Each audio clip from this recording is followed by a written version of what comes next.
This video is powered by the pros at Pascal Air Plumbing and Electric. Arkansas owned, Arkansas operated. GoPascal.com. That is losing hurts, winning doesn't trump it, but it feels a lot better. I'm just happy for our kids to be able to finish 7-9, right where we did last year, and build the same momentum that we had going to the SEC tournament. Same team, same opponents, eerily similar. But I'm just really happy for them. It makes me feel better too. I think it makes them feel, but not just because we won, but we played better. I thought a lot of the things that we've been talking about being better at, we were at. Thought a lot of the things that have been holding us back, we eliminated. And we made a few shots. I mean, we made 13 instead of 6. If you don't make, that's a 6 down there we're looking at, we're having the same conversation we've been having. So I think changing a little focus has been important. Our kids, we've been clutch all year, even in practice, like our shooting drills, anything that we are trying to beat, it always happens on the last rep. So I'm glad that we played. It was a great crowd for a Sunday. I'm glad we played good in front of them for the senior night. I think so. We'll check back. I mean, they wouldn't have let her come back. I was thinking the worst. Like, I've seen a few of these, like, she didn't bang her head, but you see a few of those, like, they call them like whiplash concussions. I had a player at Washington had one of those, and it looked eerily similar, but Mac, really, really tough. It felt like she was in the locker room forever. But when I turned around and saw her on the bench, our doctors, and we would have erred on the side of caution. So she must be okay. We'll keep evaluating her. But in that moment, when we were walking off the floor, Sam asked for a play to be called. She said, "I got this." So that was a big step for her and for us. Yeah, a lot of players that we talk about today, but like Emory, Jersey had a really confident day. You want to talk about those? Don't win it without them. The early foul trouble. Emory and Jersey are in very similar situations with how coming out of their freshman year, that step that they've taken. It's hard to do that. That's the hardest year as a kid. Freshman year, you're all about happy to be there. The second year, trying to figure out where you fit in, and they've just really accepted their roles and their moments and showed up when we needed them the most, offensively and defensively. Their attitude carries them a long way. Their perspective carries them a long way. I think the communication that we've had with both of those kids about their role and their teammates telling them, continuing to encourage them. We just don't win today without their effort coming in off the bench. So happy for them, happy for the team. But those two in particular, because of the way they've gone about doing it, it's not been a contentious thing, but you look down, you see Emory, with a +7 in there when Aaron was in foul trouble. So massive for us. You made 13 threes. It seemed like it wasn't really forced at all, and you were driving the ball early to kind of open up. Was that something y'all talked about? We have, when those shooting percentages were plunging below the Mendoza line, Phil, my baseball reference, Phil would appreciate it. We said, drive it if you've not been making it. If you're too far out, or you fumble it, or you don't feel like it's a good shot, let's not take it. Let's drive it. I think that's also why we got to the foul line 25 times and win the points in the paint battle. So, this group is very coachable. They're very, I'm going to use a word that's not learnable. They learn from their lessons. They take it and they apply those things. And I think they saw it. We were shooting from too far out or too quick in a possession. We took a couple of heat checks here late in the game, but other than that, I thought we took 30 good ones, and we are capable. I mean, I guarantee you Kylie will have to do the work on this. I always seem like I give her a homework assignment, but I don't think there's been a game we've had 7 different people make a 3. She's with her quick response of no way. That's telling me we just haven't done that. So I'm glad that we did. It's the difference. Like I said, in some of the games that we've had with these one possession games are just excruciating when you go back and watch the film, know what these kids are capable of doing in practice. I'm proud too, because of the way we did it, we just kept giving them encouragement. We didn't fire anybody. We didn't change a lineup. We didn't change rosters. We kept staying with the kids that we invested in last summer when we decided we were going to do it this way. Happy for Chrissy to get a couple makes in there and to get Avery in at the end of the game, a kid that's meant so much to our program, our first walk-on that went to a scholarship. And, if y'all heard the accolades, 4.0 student and just been a model teammate. So for those two guys to go out with a win and to finally be able to go out there and sign autographs on a signing Sunday after a win, I'm just really happy for them.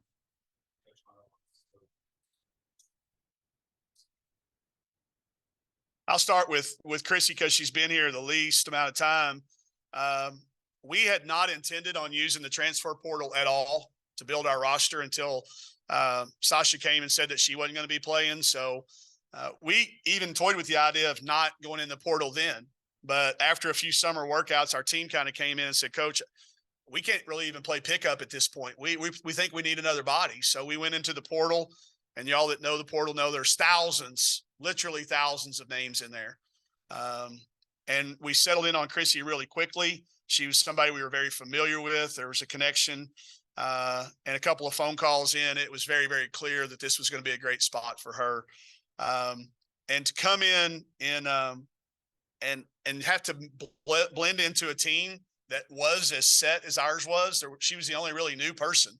Saylor had already been here as a freshman, and Miriam had been here. So it was just Carly coming in with Lauren. So it's a really hard thing to do. And I thought she was very mature. I thought we had our learning moments along the way, and I'm just so proud of who she's become. Then with Avery, sometime when the summer's over, I'll give y'all the walk-on speech that I give kids. I've known her family. I've known her dad. Her dad actually ended my high school career. His team at Camden Fairview beat my team from Greenwood in the state tournament. So I've known Johnny for a long time. And I'd given Avery's name to a lot of Division I coaches across the country. And she had opportunities to go play at other Division Is. And they went through the process, and she just kept coming back saying, Dad, I want to be a Razorback, even if it means walking on. So we met, and my speech about a walk-on is about as bleak as you can imagine.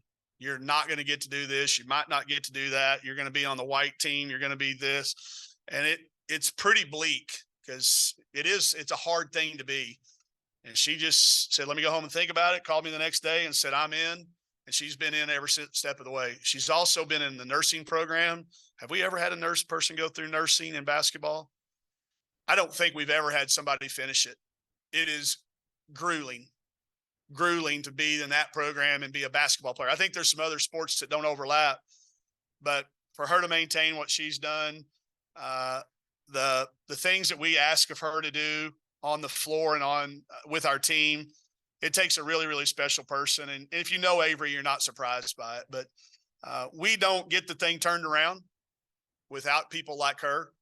Back when we first, had we're trying to build it. It just doesn't happen without the right people. And Avery and Chrissy were both the right people for different reasons.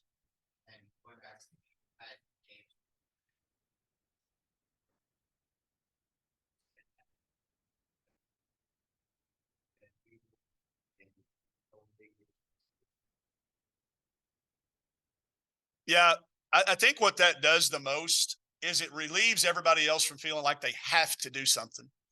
And we've talked about that the last several weeks. It not just the analytics of it. Analytics is great and means a lot in some areas. But when you look at that, our 30-point nights we've lost. And we pointed those out and we said, why? And it's because there's so much pressure on that person that night to carry the load.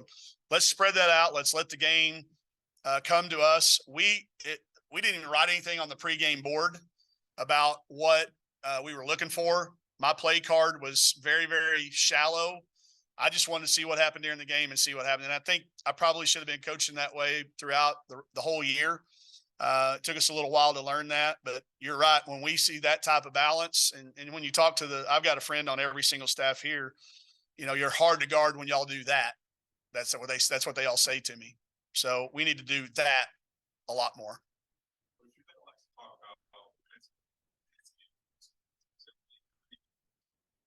It seemed great. I felt like it was, especially our problem has been when it's gone to the other end of the floor and you're away from our bench. I felt like there was one little rotation where we were a little bit discombobulated with matchups, but I'd give it an A for intensity and focus of one little bitty teeny tiny lapse. But other than that, I thought it was right up there with one of the best games we've played the last half of the season. Now 16 games through the SEC season, people will look at Texas A&M and their record and be, it's not a good team, but if you watch them recently, they took LSU to the wire and beat. We just talk about, just getting any win in the league, how hard that is. if you start dissecting who it's against, boy, you're just going to end up really, really beating your head. Plus, this is a team that had their full roster. They haven't had it much but they have for the last 3 games. I think anybody in the gym saw the talent that Janiah Barker is and is going to be and will be a force to be reckoned with. And Bowles, the other freshman, they have literally had no continuity. When Coach Blair, it was great to have him here. He came into our Chalk Talk. It was great to have Coach Blair here. That his last year when he, I called it his rocking chair tour. It made it really hard. Some of those kids left the program, and Joni had to bring some kids with her from Georgia, Barker being one of those. But yeah, this is the best 2-14 team in any league in the country. It's not even close. And she's scheduled challengingly. So, it's a team that I think we'll look back in a couple of years and go, I'm glad we got the win when we did. Ended this, I think we'd lost 3 in a row to them maybe.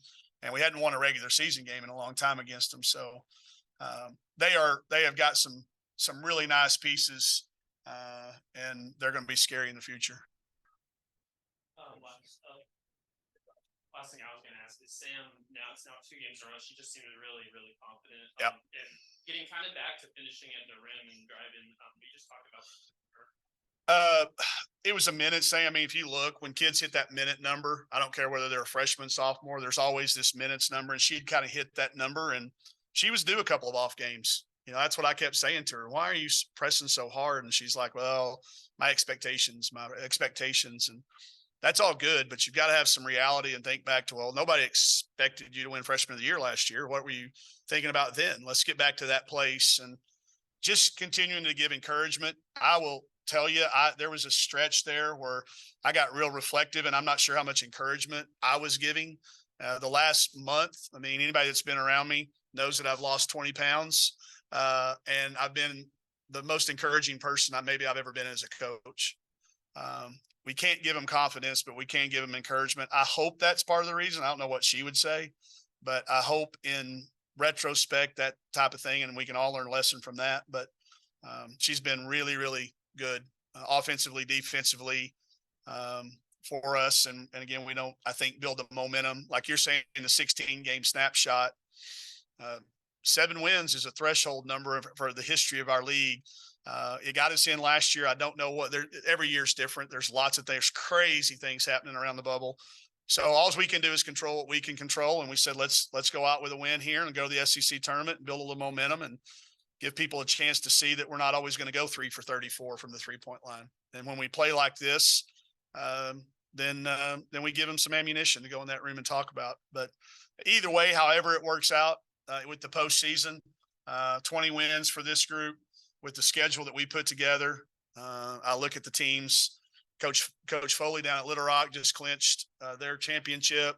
A number of the other teams that we played in the non-conference are doing really well. So we're gonna take tomorrow and celebrate and reflect, and then we'll get refocused for Missouri. You mentioned the 20 wins sets mark that.